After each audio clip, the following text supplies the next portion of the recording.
Thank you for inviting me to speak on my latest book, co-authored by Henry DeVries and Mark LeBlanc, Bringing in the Business Without Sounding Like a Salesperson.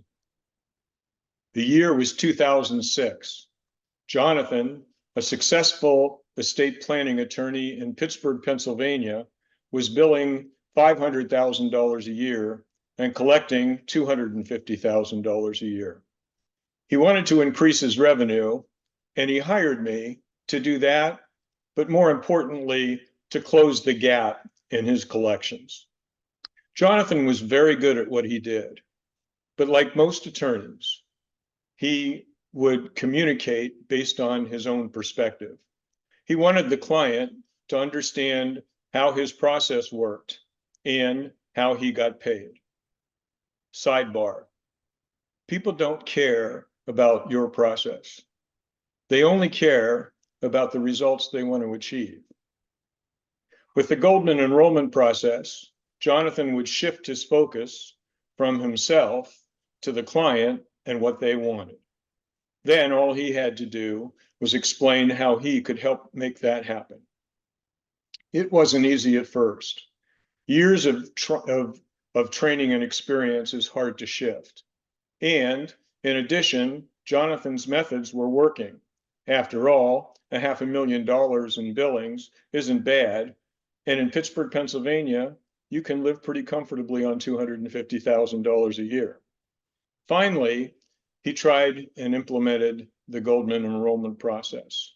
He spent more time listening to what the client wanted and less time in telling him how he was going to help him. Another sidebar: even though you've heard a desired outcome 1,000 times before, the professional must make the client feel like it's the first time the professional has ever heard it. When the client felt like Jonathan really understood his situation, realized what he wanted, and then described how he can help him get there, his results exploded. In fact, his revenue doubled from $500,000 to just under 1 million. At my suggestion, when I suggested that Jonathan explained that his fees were a small percentage of what the client would save in estate taxes and fees, his collections more than tripled to $950,000. Let me repeat. His revenue went from $500,000 to $1 million, and his collections went from $250,000 to $950,000, all within 1 year. The shift in mindset from egocentric to client-centric makes all the difference. It worked for Jonathan, and it can work for you.